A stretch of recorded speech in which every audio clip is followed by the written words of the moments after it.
Welcome to another episode of U.S. College Experts, everyone. My name is Ayo Oseni, and I am your college admissions strategist. I partner with students and families to help them successfully navigate the stressful, confusing, overwhelming college admissions process so that students can get into their top choice schools. Office Hours is a platform that allows me to connect with anyone who needs help with the college admissions process. So today I want to take some time to kind of go over the financial aid process or package, go over the financial aid package, just a brief overview, because I've had a lot of students as well as parents reach out to me, just asking how they should look at these different packages. For whatever reason, there isn't a standard template that every school uses, and because of that, it can cause confusion.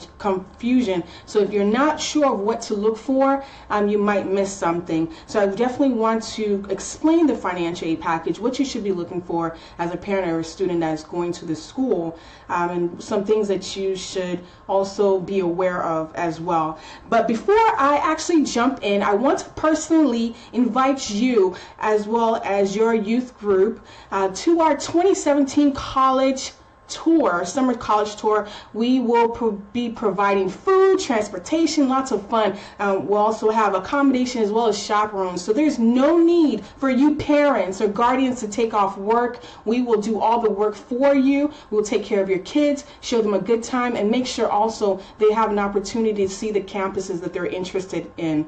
All you have to do is just simply have them pack a bag and then drop them off, and we'll take care of the rest. We have 1- and 2-day tour options available to fit whatever your child's schedule may be, as well as yours. College tours are an amazing opportunity to explore the college campuses and learn firsthand what the admissions reps are really looking for in an applicant. And so our 1-day tours will run you about $149 per person, and then for our overnight tours, which are our 2-day tours, they are starting at $300. So please visit our website www.uscexperts.com for more details on that. So now that I got that out of the way, I'd like to go ahead and ask you to please go ahead, if you're watching, go ahead and share this out with your network. Tag your friends in it. And so we will go ahead. I will answer the questions for the office hours at the end. Feel free to leave your comments in this comment section below this video or to the side of this video. I will answer them at the end of the broadcast. Okay. And if you're catching this on the office hours on our replay, please feel free to also leave your questions below. I will also answer you directly before I get started. Or just jump too far into the overview of what financial aid is. I want to start first by explaining what financial aid is. So financial aid is basically aid that helps families and students pay for their college or their university. So this aid can cover or help offset costs associated with tuition, fees, room, board, and books, and so much more. But as far as the bill that comes to you as a parent or a student at the end of the day. Now that we understand what financial aid is, questions I always get or often get is, how should a person or a parent or a student begin the financial aid process? Again, I'm going to be very general about a lot of these things tonight. However, I plan on doing a webinar on basically a financial aid 101 webinar in the coming weeks. So I implore you, if you really need more information, definitely connect with us on that when that information goes out. But I will be sure to share it. In any case, typically the financial aid process begins with the financial aid application form. So there are a few different forms that you need to be aware of. The main form that should be completed is the FAFSA, and also known as the Free Application for Federal Student Aid. Now, this form is tied to federal grants and federal loans. And I want to just stress the most important thing about this form is that it's free. So if you end up on a website that is asking you to pay for this form, then you're definitely on the wrong website. And I will include the link for the FAFSA application in the descriptions for this video.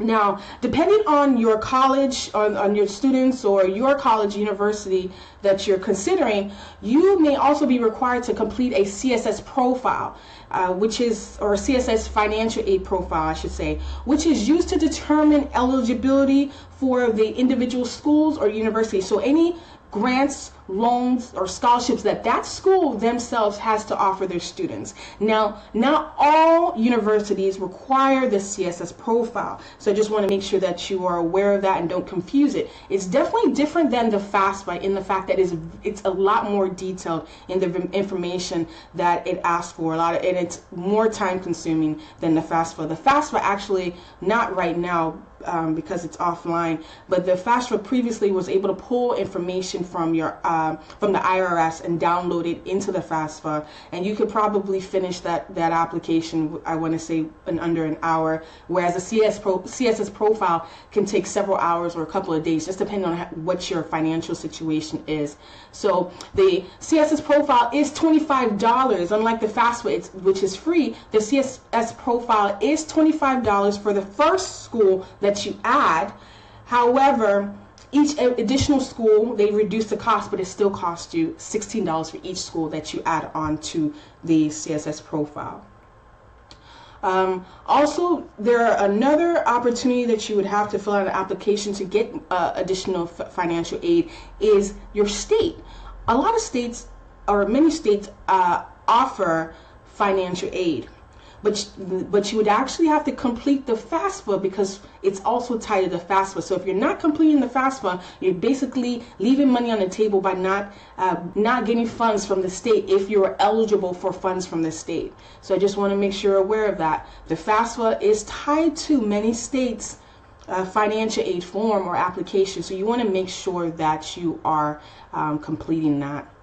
Now, these forms, the FAFSA, the CSS profile, as well as the state forms, you should be able to you will be able to complete them online, and they, like I said, will require you to provide information about your family's financial situation. A lot of people feel uncomfortable about that, but the way I kind of put it is that you need help.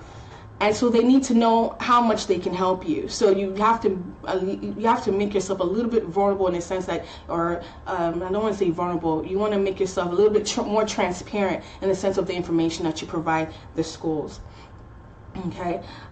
So my biggest tip on the financial aid forms, the CSA, the FAFSA, the CSS profile, and the state form is that you need to complete the forms as soon as possible, complete them correctly, and on top of everything else, complete them before the deadline as well. Okay, so now when you complete your forms, your financial aid forms, and you receive your financial aid award package, or some people or some schools call them award letters, within the financial aid package there are several types of financial aid that can be offered. But I'd like to basically break them down into two categories, just to make it easier to understand for most people. So we have the gift aid, and then we have loans, the student loans that we all are aware of. So financial aid, or your financial aid package or award letter, may include any combination of the various types of aid that I'm going to go ahead and discuss right now. So under the gift aid, so gift aids are grants or scholarships that you do not need to repay. So grants or scholarships that you do not need to repay. So that is very critical. You don't have to pay them, and so if you can, you want to make sure you get as much scholarships that you can get out there, so that you can reduce the cost and reduce the cost of your tuition, also reduce the amount of loans that you have to take out. So the first one is the federal Pell Grant. Now the federal Pell Grant is not for everyone. It is a need-based grant. It's based on income and household, or how many people are in your household. So not everyone is eligible for this one, but still it is considered a gift aid, and you don't have to repay it. So if you do receive the federal Pell Grant, The award for the upcoming school year, 2017-2018 school year, the award will be $5,920. It goes up pretty much every single year. But for the 2017-2018 school year, it is going to be $5,920. So it doesn't mean, and that's $5,920 divided, basically, if you're going to school for 2 semesters, it's divided in half. So the amount you receive will be based, again, on financial need and then on the cost of attendance. So you may not get that full amount, but you'll get the maximum amount based on the information that was entered on your FAFSA. So another gift aid is the state grant. Now, all states offer grants based on financial need. Some of them offer them based on merit. Some of them offer grants based on attending a particular school within the state. So I had a client who decided to attend a particular school. I won't say the school, I won't say the client. She decided to attend a particular school. And because she attended that school and she also applied for the state financial aid, she received, I want to say, an additional, almost $25,000 just to go to that school. There was a program that school is associated with, and so students who apply and get in and attend that school, they get additional aid to on their financial aid package. So knowing this information can definitely help you in selecting a school if funding is going to be an issue for you, and we can definitely help you work on that if you have questions about that. And so again, the state grants are typically tied to the FAFSA. So once you do your FAFSA, some states automatically download it into their state system, and then they know that you've done your FAFSA. So that information, they're just waiting for you to add whatever schools that you will be attending. And so the state aid, again, is considered a gift aid. You do not need to repay. So the more grants and gifts you can get, the better. And then going along, we have the federal work study. So this is money you can earn by working a part-time job on campus during the academic school year. You earn this money and it doesn't have to be repaid. I've seen it where the dollar amount for the work study is included in the financial aid package, but it's not money that's readily available to you, where as in you can't deduct it from your tuition bill. You actually have to earn this money by working on campus. So they give you, let's say, $2,500, and you work to get that $2,500. You don't deduct it from your tuition bill. So it ends up being, I want to say, like allowance or pocket money, or just basically just like you would work a job and now you have extra money.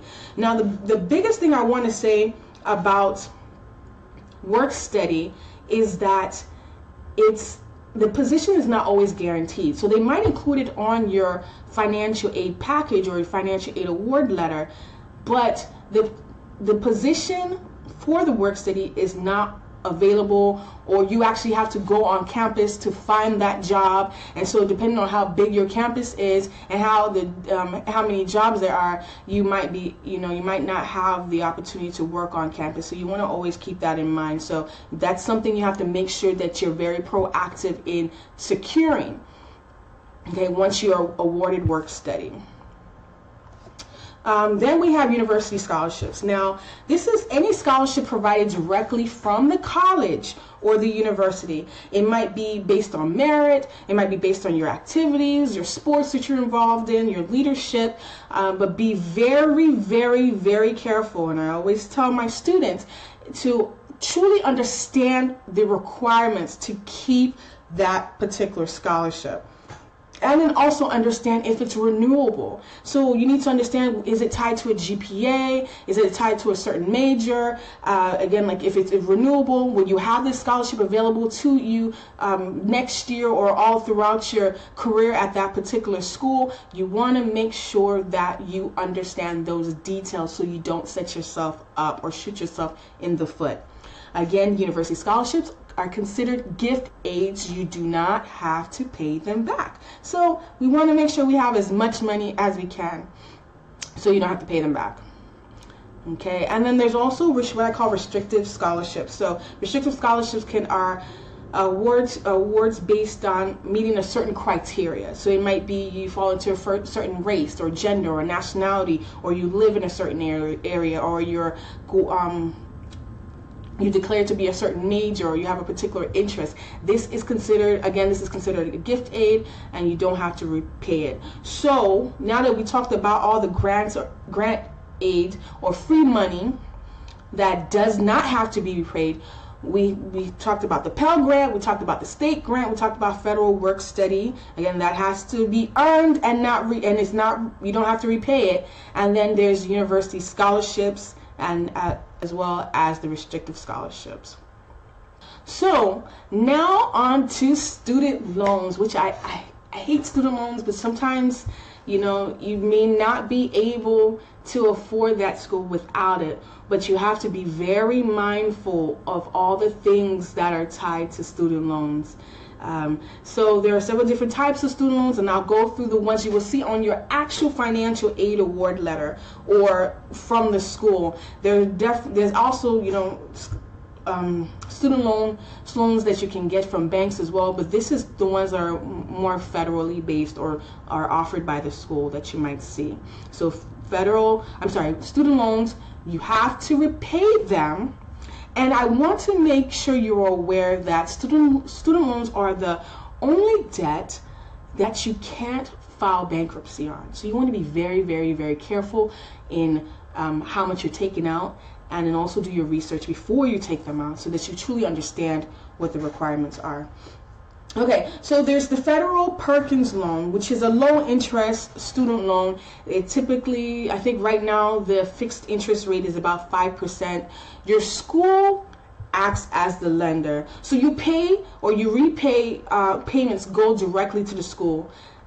So then there's also the Federal Direct Subsidized Student Loans. Your school determines the amount. There's a maximum amount, I can't remember the number right now. There's a maximum amount that you can take out based on what year you are in school. The number just recently changed, so I can't remember that amount. So your school determines the loan amount, and and then the U.S. Department of Education pays the interest on this loan while you're in school and for the 6 months after you leave school. So the thing about student loans is that you don't have to repay them, well, at least the ones with the federal and the ones tied to your school. You don't have to repay them while you're in school, but 6 months after graduating, you are up for repayment. So you want to make sure that you are really taking a look at that when you take those loans out. Again, they have to be repaid. So then there's the Federal Unsubsidized Loan. It's almost identical to the Federal Direct Subsidized Loan, except you are responsible for paying the interest on this loan for your entire time that you have the loan, or the entire time that it's unpaid. So unlike the subsidized loans that the Department of Education pays the interest while you're in school, the interest accrued on the unsubsidized loan, you're responsible for paying for the entire duration of that loan. Then you have your university campus loans, and this is any need-based loan directly from the college or university. You pay it directly back to the school. Again, it's a loan that you have to repay. And then there is the Parent Plus loan. A federal loan, so the Parent Plus loan is a federal loan available to parents of dependent students. So the thing about the Parent Plus loan is that this is a loan that is tied to the parent and the parent's credit, which means the parent is responsible for paying this loan. Unlike all the previous loans that I mentioned, they're tied to the student. The student's responsible for them, whereas the Parent Plus loan, parents, you're responsible for paying it. And so the Parent Plus loan, they have flexible limits, but for the 2016-2017 school year or academic year, the interest rate was 6.31. So again, Parent Plus loan is a loan that needs to be repaid, and it's tied to the parent and the parent's credit. So your award letter might consist of loans that have to be repaid, or they might consist of gifts that don't.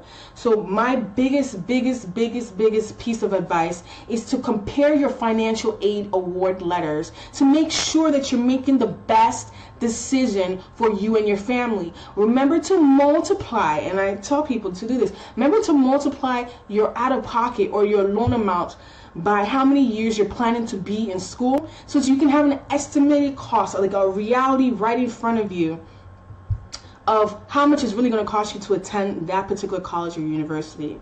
So now, if you need advice on evaluating your financial aid award letter or your award package, or you need guidance on how to ask the college or university for more financial aid, please don't hesitate to contact us here at U.S. College Experts.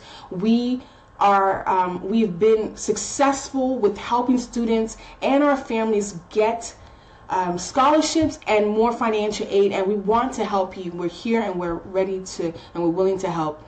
So the overview of what goes into your financial aid package, so that was basically the overview. So please note that this was a simple overview, and there are other details and factors that I didn't really go into because it can allow us to go a little bit more than the time that I have allotted for these Facebook Lives or our office hours.